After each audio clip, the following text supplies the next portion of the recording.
They didn't just rewrite history, they buried a divine map. Lilith, Eve, and Magdalene weren't merely women in ancient texts. They were the triple goddess, the living blueprint of the soul's awakening. And yet, the Bible censored them, not by accident, but by design. Because a soul that knows Lilith's rebellion, Eve's curiosity, and Magdalene's transcendent love becomes impossible to manipulate. Let's be clear, this isn't about mythology, it's about power. It's about the fact that entire generations were taught to fear the very aspects of the self that make us complete. Lilith was erased because she refused to submit. Eve was blamed because she wanted to know, and Magdalene was reduced to a footnote because she saw what others couldn't. When you understand why they were censored, you understand what they were here to unlock in you. This truth flips everything. What if the most sacred knowledge was hidden not in temples or scrolls, but in the story of these three women?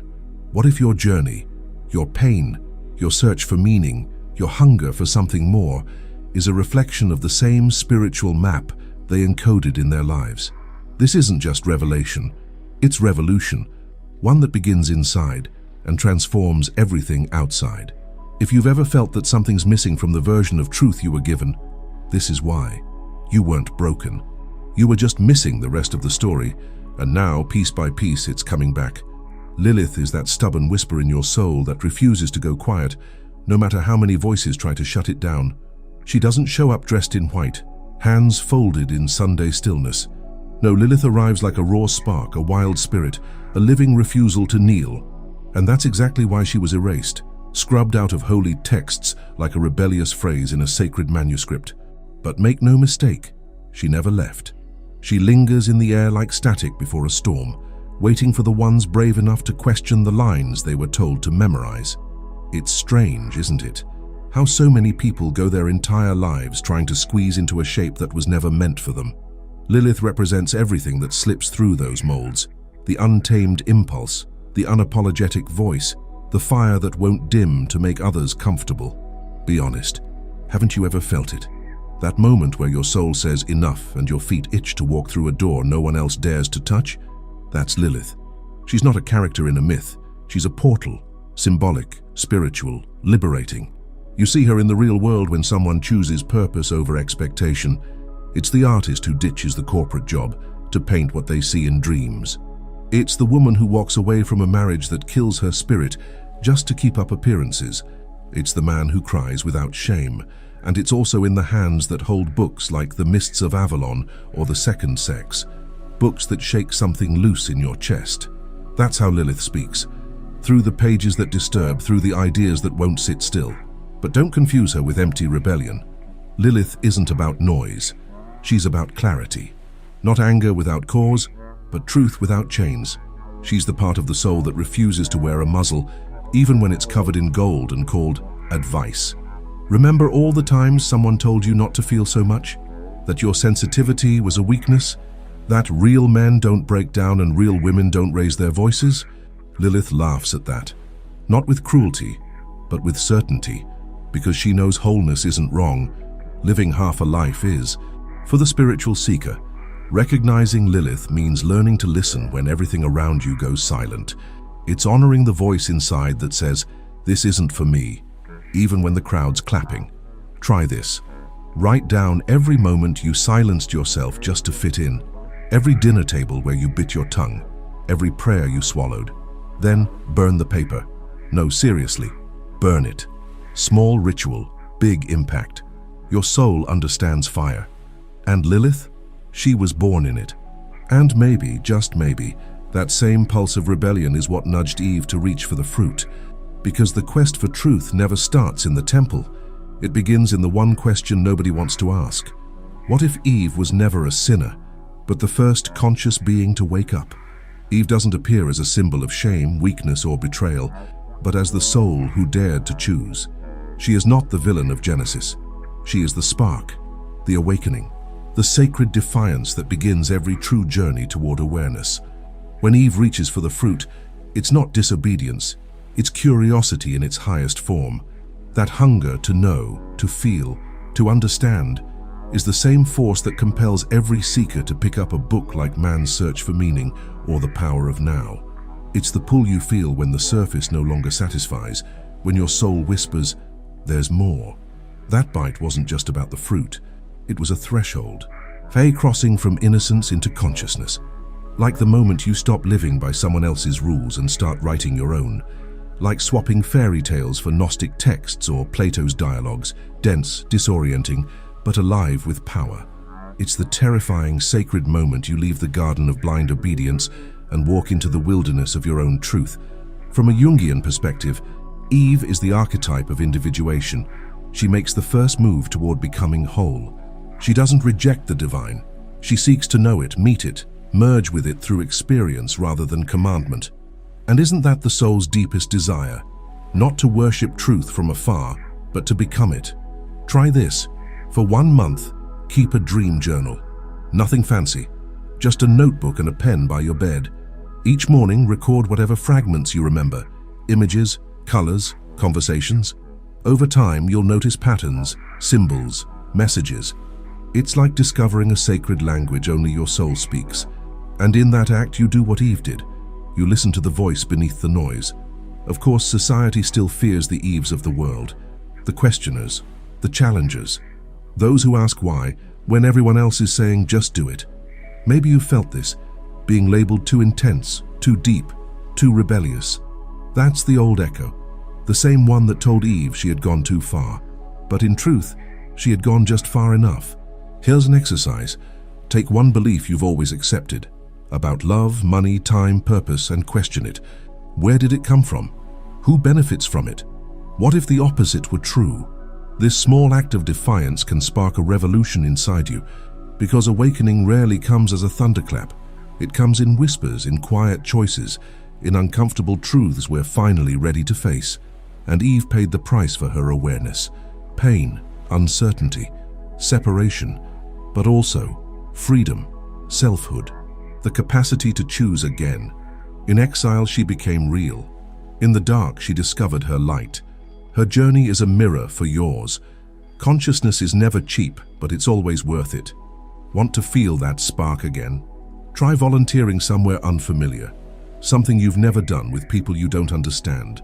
That discomfort, that friction, that soul work, that's you, biting the fruit again. And as Eve disappears from the page, another figure emerges, one who will carry this conscious flame into the realm of love, healing, and sacred wholeness. She too was misunderstood. She too was rewritten. But like Eve, she holds a key. Are you ready to follow this thread into the heart of Magdalene? Mary Magdalene doesn't arrive as a saint, polished by time. She enters as the flame that refuses to be extinguished. While history tried to reduce her to a repentant sinner, the hidden texts whisper a far more radical truth. She was a woman so awake, so inwardly resurrected, that she could see the divine where others only saw a corpse. That's not a metaphor. Magdalene saw the risen Christ because she had already risen within. In real terms, it's like looking into the eyes of someone the world has discarded and treating them as sacred anyway. That kind of vision isn't taught in temples or granted by titles. It comes from presence, from listening, from daring to let your soul see clearly. Magdalene wasn't just a follower. She was the one who understood, the one who felt truth not as doctrine, but as direct experience. Want to touch that space? Try this. Unplug for a weekend. No phone, no screen, just silence. The world will grow quiet enough for your soul to speak. Because Gnosis doesn't shout, it whispers, and it waits for you to listen.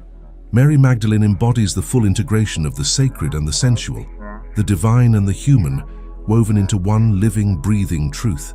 Her love wasn't about possession or purity tests, it was revelation. She didn't wait for others to change to offer compassion. She loved so deeply that healing became inevitable. Think back to a time when you forgave someone, not because they deserved it, but because you had grown. That's Magdalene's spirit, moving through you, healing the fracture between your heart and your higher self. Unlike brittle doctrines that pit flesh against spirit, Magdalene stands in fierce wholeness. She whispers to every soul, "You are complete, right now, as you are." That isn't just comforting, it's revolutionary. For the seeker, this means treating even the ordinary as sacred. Turn your morning coffee into a ritual. Light a candle while you write. Treat your emotions like sacred scripture. This is how the divine slips quietly into your daily life, not as thunder but as presence. And make no mistake, Magdalene's love is not soft, it is luminous. It cuts through illusion like a blade of light.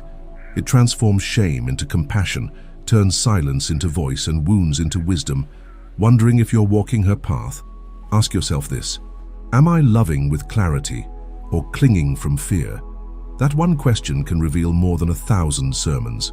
As that inner union begins to take root, another realization may stir inside you, a deeper knowing that these three feminine figures, Lilith, Eve, Magdalene, aren't separate stories. They're fragments of one great soul, scattered by fear and stitched back together by remembrance. What if they are not myths divided across time, but aspects of the same sacred consciousness, awakening within you now? What if they are you? And what would it mean to gather their essence, to restore what was broken and walk forward whole? The next veil is already thinning. Are you ready to remember what the world was made to forget? Now imagine this, not as metaphor, but as memory resurfacing. Lilith, Eve, and Mary Magdalene, not three distant myths, not fractured footnotes of a patriarchal narrative, but one soul seen through three sacred mirrors. This is not fiction, this is soul recognition. It's like standing in front of a shattered mirror and realizing each shard holds your reflection.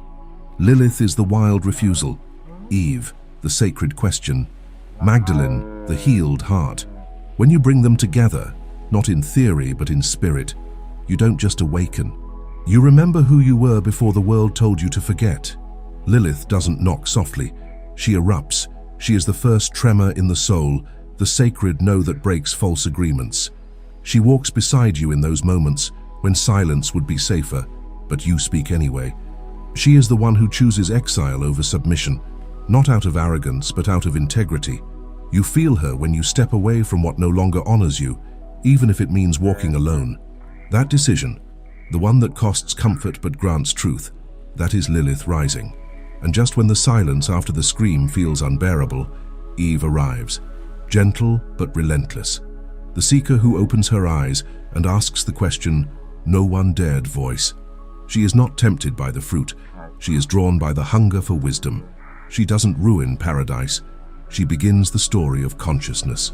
That moment when you turn off autopilot, when you ask yourself, is this belief mine or was it inherited? That's Eve awakening inside you. She is the crack in the illusion, the soft rebellion of curiosity that turns inherited obedience into sovereign thought. Then, in the hush that follows the question, Magdalene steps forward. Not in shame, not in apology, but in radiance.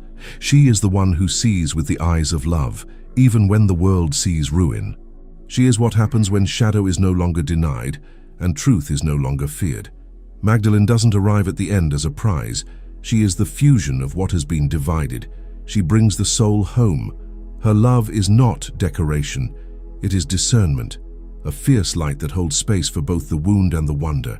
And when you love like that, not to fix, not to prove, but to see, you begin to live gnosis, not the knowledge of the mind, but the knowing of the soul. Together, these three are not steps, they are spirals: rebellion, question, return, descent, awakening, integration. This is the Trinity that was buried, not because it was weak, but because it was too powerful to control. Because a soul that embodies all three can no longer be caged by dogma or silenced by shame. And this isn't some poetic metaphor, it's your life, your patterns, your turning points. Ask yourself, where is Lilith asking you to say no? Where is Eve inviting you to ask why? Where is Magdalene reminding you to love anyway? This hidden trinity lives in both women and men. It isn't about gender, it's about wholeness. The parts of you that were called too much, too curious, too sensitive, too fierce, they weren't flaws, they were keys. And those keys were scattered not by accident, but by design, because a fragmented soul is manageable. They whole soul. That soul becomes luminous, disruptive, free. So here's the real question. Why did history erase this sacred choreography? Why were these three voices silenced, distorted, diminished? The answer is unsettling, but clear, because a person who walks with Lilith's fire, Eve's mind, and Magdalene's heart cannot be owned. And for centuries, The world was built to control, not to liberate. But now, something ancient is stirring. You feel it, don't you? In the hunger for stories untold, in the ache for truth deeper than doctrine. It's not just curiosity, it's remembrance. The soul remembers what the world was taught to forget. And now that the memory has returned, what will you do with it? Let's not pretend this was accidental. The disappearance of Lilith, the vilification of Eve, the distortion of Mary Magdalene, these weren't mere historical errors or scribal choices lost in the sands of time. No, they were acts of spiritual engineering, a deliberate recoding of the soul's map. To remove the feminine was to remove the mirror, and when half the mirror is gone, the reflection distorts. We're taught that holiness comes through silence, submission, sacrifice. But what if the original design was fire, question, love? What if the sacred was never meant to kneel, but to rise? Lilith terrified the architects of order, not because she was evil, but because she was sovereign. She didn't ask for power, she embodied it, and so they turned her into a demon. Not for what she did, but for what she refused to do. She wouldn't obey, she wouldn't pretend, she wouldn't stay silent in a system that only loved the version of her that complied. That refusal became dangerous, not to God, but to control. Then came Eve, whose greatest act of defiance was wanting to know. They called it a sin, but trace the roots, and you'll see. Her curiosity was the catalyst for consciousness. She didn't destroy paradise, she revealed its limits. And what's more threatening to doctrine than someone who dares to say, this isn't enough? When a system survives on blind faith, Eve's awakening is its undoing. So they painted her as the downfall, a cautionary tale, when in truth she was the first seeker. Magdalene, though, she was the one they had to make forgettable. She wasn't loud like Lilith, nor mythologized like Eve. She was dangerously real, present at the crucifixion, first to witness the resurrection. Her love was not passive, it was perceptive. She didn't see Christ as a symbol, she saw him as truth embodied. She was the mirror that recognized the divine in a broken world. And that kind of sight, it unravels the whole game, because once you see with the eyes of love, no title, no institution, no hierarchy can mediate the sacred for you again. So why were these women censored? Because together they form a code. A trinity of uncontainable power. Lilith the voice, Eve the question, Magdalene the heart. And here's what power fears most. A human being who is whole, not broken, not obedient, but whole. A soul that reclaims its shadow, follows its curiosity, and loves without shame. That soul can't be governed. It doesn't need permission to connect with the divine. It is divine, incarnate. The Bible, as we know it, didn't just omit stories, it exiled parts of us. It taught us to fear what was once sacred. To forget the fire, dismiss the question, suppress the love. And in doing so, it didn't just rewrite scripture, it rewrote identity. But the soul remembers. You feel it when something inside you rebels without knowing why. You feel it when an old story no longer fits, and you ache for something deeper, older, truer. That ache, that's the echo of what was taken. And now it returns. Through myths retold, through whispers in dreams, through the quiet courage of those who say, there must be more. The feminine that was buried is not dead. It's simply been waiting for space, waiting for voice, waiting for you.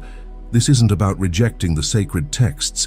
It's about reading what's not there, listening to what was silenced, seeing the spaces between the verses where the divine feminine still breathes. Revisit the stories they told you were dangerous. Reconsider the voices they told you to distrust. Reclaim the parts of your soul they taught you to ignore. Because when Lilith's fire, Eve's mind, and Magdalene's heart are restored within you, something begins to rise, not as rebellion, but as resurrection.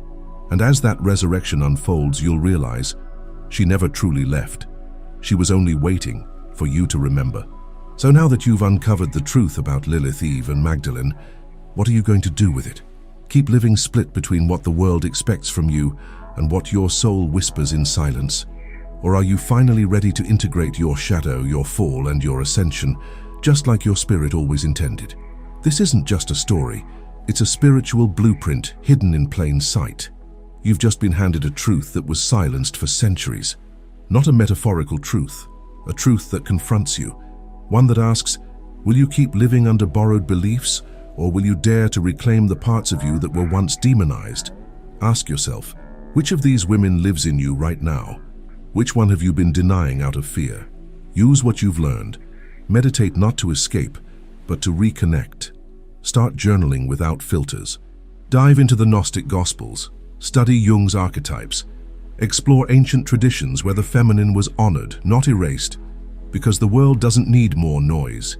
It needs more whole, conscious beings. So tell me, was this just another video for you, or was it a turning point? Drop a comment below sharing which of the three moved you the most. Like the video, hit that subscribe button and turn on the notifications, because around here, we don't feed you answers, we hand you keys. To understand more about subjects related to cosmic rays, esotericism, theosophy and advanced spirituality, and access knowledge little known by the general public, access the link in the first pinned comment and discover the ebook, What Are Cosmic Rays, written by Bathajal.